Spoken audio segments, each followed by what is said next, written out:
राष्ट्रपति प्रणब मुखर्जी अब से कुछ देर बाद संसद के संयुक्त अधिवेशन को संबोधित करेंगे और यूं तो इसे राष्ट्रपति का अभिभाषण कहा जाता है, लेकिन इस भाषण में नई सरकार का एजेंडा हमारे सामने आता है। प्रचंड बहुमत से सत्ता में आए नरेंद्र मोदी और उनकी सरकार का क्या है एजेंडा, ये राष्ट्रपति के अभिभाषण से आज साफ हो जाएगा। पक्ष विपक्ष दोनों को राष्ट्रपति के इस अभिभाषण का इंतजार है। सत्ता में आने के बाद नई सरकार की मंशा दिख रही है। ये भी नजर आ रहा है कि सरकार की कार्यशैली क्या है और कुछ अहम मुद्दों पर वो किस तरह से भविष्य में आगे बढ़ना चाहती है। लेकिन सरकार की भावी योजनाएं क्या होंगी, इसकी तस्वीर कुछ घंटों बाद साफ होगी, जब महामहिम संसद के दोनों सदनों के संयुक्त अधिवेशन को संबोधित करेंगे। माना जा रहा है कि राष्ट्रपति का अभिभाषण मोदी सरकार की नीतियों का आईना होगा। खासकर उनके भाषण से ये जाहिर होगा कि महंगाई से निपटने और आर्थिक मोर्चे पर देश को आगे ले जाने के लिए प्रधानमंत्री कौन सा रास्ता अख्तियार करेंगे। गृह मंत्री राजनाथ सिंह का कहना है कि 10 साल से लगातार नीचे सरक रहे देश को ऊपर ले जाने में थोड़ा समय लगेगा।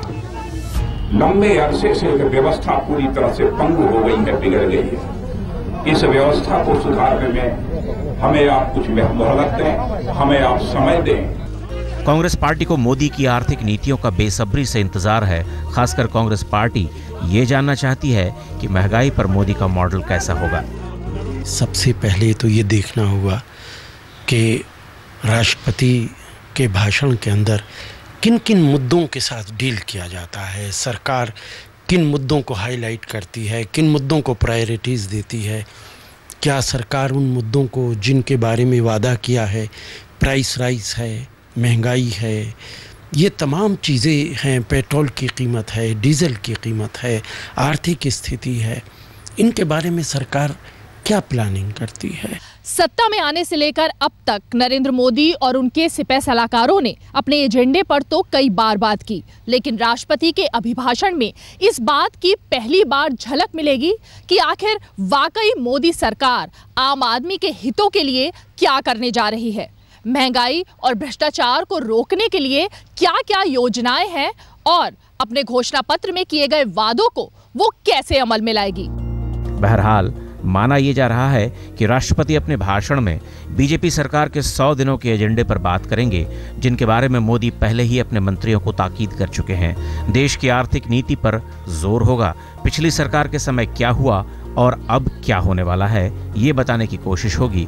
काला धन और एसआईटी के गठन का जिक्र होगा। साथ ही राष्ट्रपति ये बताएंगे कि मोदी सरकार काला धन वापस लाने के लिए कौन से प्रयास कर रही है। राष्ट्रपति बताएंगे कि मोदी सरकार की प्राथमिकताएं क्या होंगी। पारदर्शिता, भ्रष्टाचार के खिलाफ न्यूनतम सहिष्णुता, महंगाई, फसल उत्पादन में बढ़ोतरी, फाइलों का तेजी से क्लियरेंस, सड़क और बुनियादी ढांचे का विकास और गंगा सफाई अभियान, ये कुछ ऐसे अहम बिंदु हैं जिन पर राष्ट्रपति मोदी सरकार की नीति स्पष्ट करेंगे।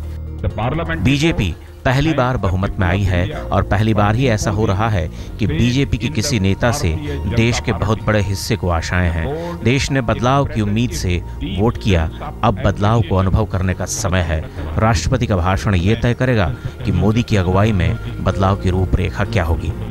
दिल्ली से रीमा पराशर के साथ आज तक ब्यूरो।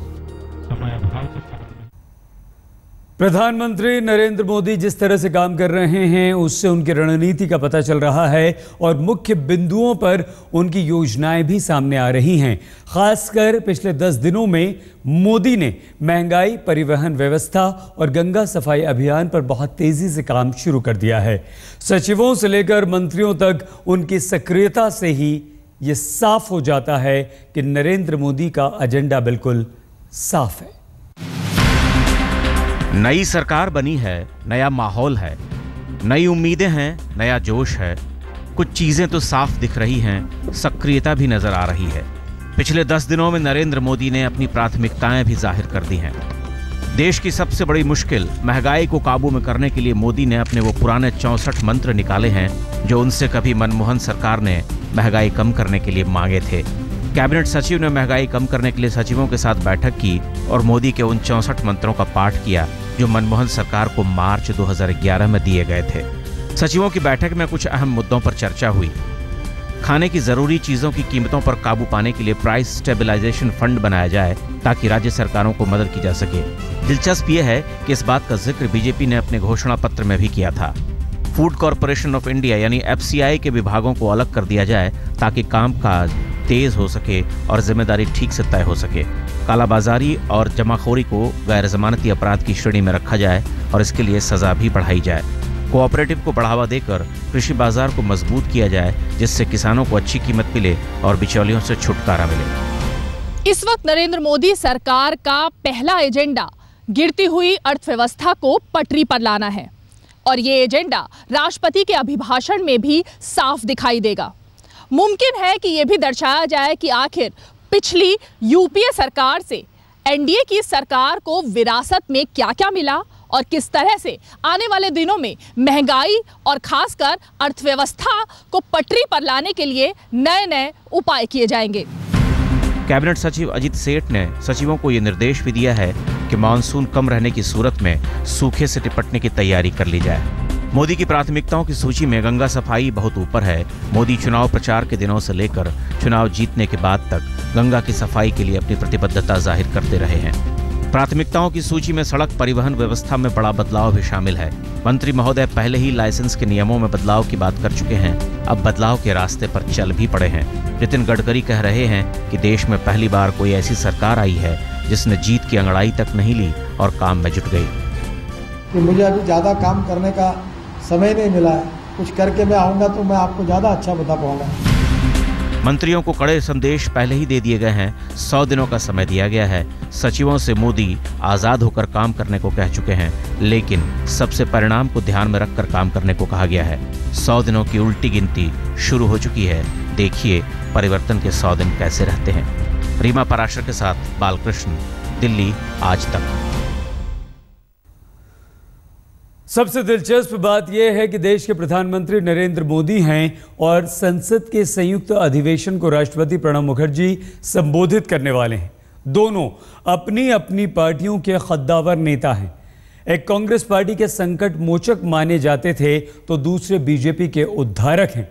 दोनों की राजनीति भी अलग है, लेकिन लोकतंत्र ने ऐसी परिस्थितियां बना दी हैं कि मोदी सरकार का एजेंडा बताने के लिए राष्ट्रपति प्रणब मुखर्जी आज सामने आ रहे हैं। हम खड़े हैं संसद भवन के ठीक सामने और मेरे पीछे आप देख सकते हैं ये जो घुड़सवार हैं ये राष्ट्रपति के सुरक्षा गार्ड्स हैं और ये एक ड्रेस रिहर्सल चल रहा है। आप देख सकते हैं ये वो विशेष दरवाज़ा है पार्लियामेंट का जो सिर्फ प्राइम मिनिस्टर और प्रेसिडेंट वगैरह के लिए खुलता है, क्योंकि जो जॉइंट सेशन है पार्लियामेंट का यानी संसद का दोनों सदनों का एक जॉइंट सेशन होगा जिसमें अभिभाषण देंगे राष्ट्रपति प्रणब मुखर्जी, उसकी ये तैयारी चल रही है। तपती गर्मी में तैयारियां जोरों पर हैं। दोनों सदनों के संयुक्त अधिवेशन को राष्ट्रपति एक साथ संबोधित करेंगे और उस संबोधन को विशेष बनाने के लिए राष्ट्रपति के विशेष सुरक्षा कर्मी जुटे हुए हैं। राष्ट्रपति का ये अभिभाषण खास होगा क्योंकि राष्ट्रपति और प्रधानमंत्री दोनों विशिष्ट हैं। राजनीति में दोनों की उपस्थिति अपने दौर और अपने दल के लिए महत्वपूर्ण रही है। महामहिम प्रणब मुखर्जी एक मजे हुए राजनेता रहे हैं। कांग्रेस में कभी उन्हें हर मर्ज की दवा माना जाता था। प्रणब मुखर्जी कांग्रेस के संकट मोचक रहे, निजी संबंधों के नितांत ही सुलझे हुए आदमी। प्रणब मुखर्जी के पास राजनीति का अनुभव बहुत पुराना है और उन्होंने कांग्रेस के पुरोधाओं के साथ काम किया है। सरकार में रहते हुए तकरीबन सभी बड़े मंत्रालय उन्होंने संभाले हैं। इधर प्रधानमंत्री नरेंद्र मोदी हैं। गुजरात में 12 से ज्यादा साल तक निर्विरोध सत्ता चलाने का अनुभव लेकर आए हैं। देश में विकास पुरुष की छवि है। इस चुनाव में नरेंद्र मोदी एक ऐसा चेहरा बनकर उभरे जिन्होंने पार्टी को अपने नाम पर पार उतार दिया। देश उनसे बड़ी उम्मीदें कर रहा है। चुनाव जीतने के बाद जब नरेंद्र मोदी राष्ट्रपति से मिलने पहुंचे तो महामहिम प्रणब मुखर्जी ने बड़ी गर्मजोशी से उनका स्वागत किया। लोकतंत्र की ये परंपरा अद्भुत है कि धुर विरोधी पार्टियों से आने वाले दो कद्दावर नेता आज दो अलग अलग संवैधानिक पदों पर बैठे हैं। एक देश के राष्ट्रपति हैं, दूसरे प्रधानमंत्री हैं और राष्ट्रपति का अभिभाषण उस प्रधानमंत्री की योजनाओं का खुलासा करेगा, राजनीति करते हुए जिसका उन्होंने ताउम्र विरोध किया। अहमद अजीम के साथ आज तक ब्यूरो।